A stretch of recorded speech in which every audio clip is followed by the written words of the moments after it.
Well, welcome back. I'm Jessica Larkin. We are wrapping up this weekend's episode of A Closer Look. Sam and Chris, both thank you for joining us, representing Sullivan County Imagination Library and the Imagination Library with the Dollywood Foundation. It's been a true pleasure. And so we mentioned that you have a daughter.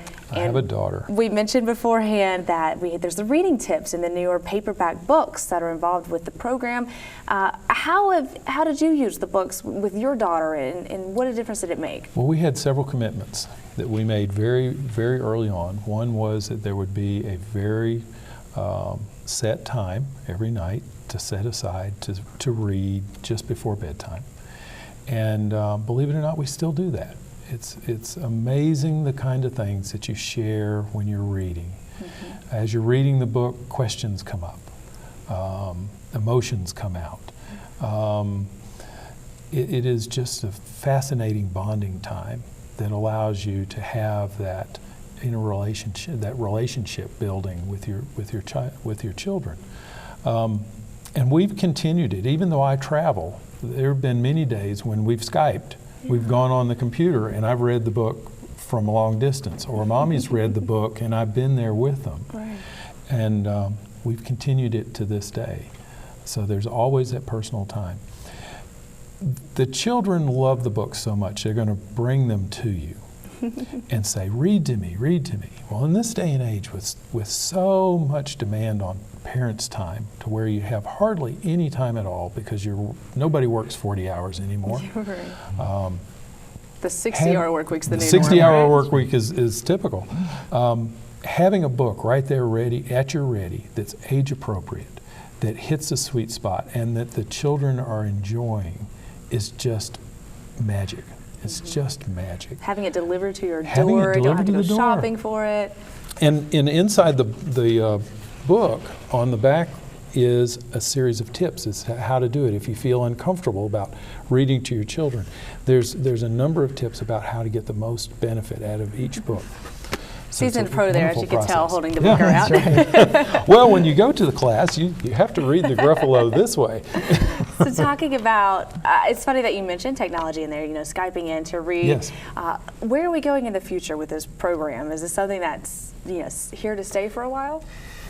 We've actually looked at a lot of the research that's been done. We've had a lot of discussions with parents and with our affiliates. And with our publisher, actually, on where the market is going as far as our age range of children, 0 to 5, and what direction the market is taking in that. Currently, there's not a direction in the market. Things are kind of in a holding pattern. However, we do see the recommendations from the Canadian Pediatric Association and the American version as well that say no screen time at all for children under 2, and then after that, limited amounts of screen time.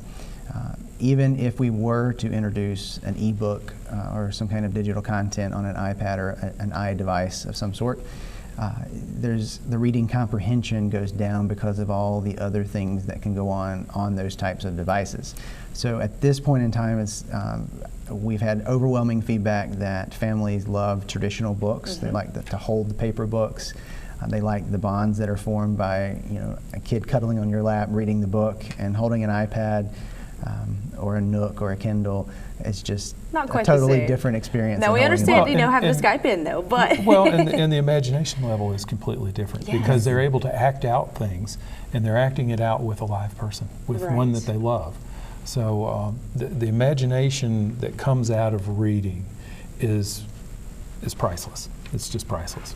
Yeah. And you mentioned Dolly has approved a 10-year plan for the Imagination Library. What can we look forward to? That's exactly right. Our staff, our operations team, our executive director and president worked all of last year to put together a plan on where we can take the Imagination Library as a whole. In the fall of last year, Dolly and our board of directors approved this plan. So Dolly's going to be making some significant capital investments into marketing, into more research, into staffing in the U.S. and other countries. And then we're also going to start looking into the developing world and seeing where we can maybe modify our current model to go into these communities. So, the marketing and research part of it will help the program as a whole, but it'll also help promote it locally so that our local affiliates can go out and be able to raise more money because of the knowledge about the program. Our 10-year goal in the U.S. is to enroll 10% of all the children under age 5. So at the end of 10 years, we'll be mailing about 1.9 million books per month. That's awesome. Yeah. And you mentioned that Sullivan County, and I'm sure across the state, but Sullivan County is always in need of more volunteers and contributors. The easiest way to find that information is on your website, but what all does that include? What all does it include? Well, first off, our contributor base includes larger contributors like businesses like the Walmarts and Eastman have contributed, among others.